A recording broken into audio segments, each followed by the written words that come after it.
बहुत समय पहले की बात है। एक सुंदर झील थी जिसमें तरह तरह की मछलियां, मेंढक और पक्षी रहते थे। उसी झील में एक कछुआ भी रहता था। वह बहुत बूढ़ा था और सालों से उसी झील में रह रहा था।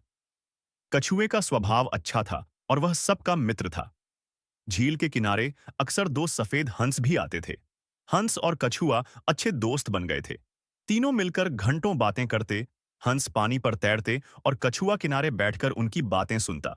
एक साल ऐसा आया जब झील का पानी सूखने लगा। चारों तरफ गर्मी बढ़ती गई और तालाब का पानी धीरे धीरे कम होता गया। हंस चिंतित हो उठे। उन्होंने कछुए से कहा, मित्र, यह जगह अब रहने लायक नहीं बचेगी। हमें किसी और बड़े तालाब में जाना होगा, जहां भरपूर पानी हो और भोजन भी मिले। कछुआ घबरा गया। उसने कहा, लेकिन मैं उड़ नहीं सकता। तुम दोनों तो पंख फैलाकर कहीं भी जा सकते हो। मैं कैसे जाऊंगा? हंसों ने थोड़ी देर सोचा और फिर एक उपाय सुझाया। ऐसा करो, एक हंस बोला, हम एक लंबी लकड़ी ले आते हैं। तुम इसे बीच से अपने मुंह से पकड़ लेना। हम दोनों हंस उस लकड़ी के सिरों को अपनी चोंच में पकड़कर उड़ेंगे और तुम्हें सुरक्षित नए तालाब तक पहुंचा देंगे। कछुआ बहुत खुश हुआ, लेकिन हंसों ने उसे सख्त चेतावनी दी। ध्यान रहे, पूरे रास्ते तुम एकदम चुप रहोगे। अगर तुमने मुंह खोला तो लकड़ी छूट जाएगी और तुम सीधे नीचे गिर जाओगे। कछुए ने वादा किया कि वह बिल्कुल चुप रहेगा। अगले दिन योजना बनाई गई। लकड़ी लाई गई। कछुए ने उसे मजबूती से मुंह में पकड़ लिया और दोनों हंस लकड़ी के किनारे पकड़कर आकाश की ओर उड़ चले। कछुआ पहली बार इतनी ऊंचाई से धरती को देख रहा था। नीचे फैले खेत, नदियां और गांव देखकर वह आश्चर्यचकित हो गया।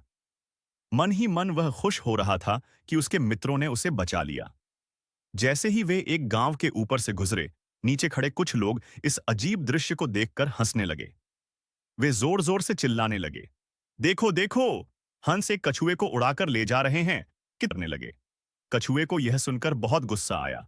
उसने सोचा, ये लोग मेरा मजाक क्यों उड़ा रहे हैं? मुझे भी कुछ बोलना चाहिए। जैसे ही कछुए ने मुंह खोला, लकड़ी छूट गई। वह ऊंचाई से नीचे गिरा और जोर से जमीन पर आ गिरा। कुछ ही पल में उसकी मृत्यु हो गई। दोनों हंस दुखी होकर बोले, हमने इसे पहले ही चेतावनी दी थी कि चुप रहना, लेकिन वाणी पर संयम न रखने का यही परिणाम होता है। जिसे वाणी पर नियंत्रण नहीं, वह बड़े संकट में फंस सकता है। दोस्तों, अगर आपको यह कहानी पसंद आई हो तो चैनल को सब्सक्राइब करना न भूलें। वीडियो को लाइक करें और अपने दोस्तों के साथ शेयर जरूर करें। मिलते हैं अगली कहानी में। धन्यवाद।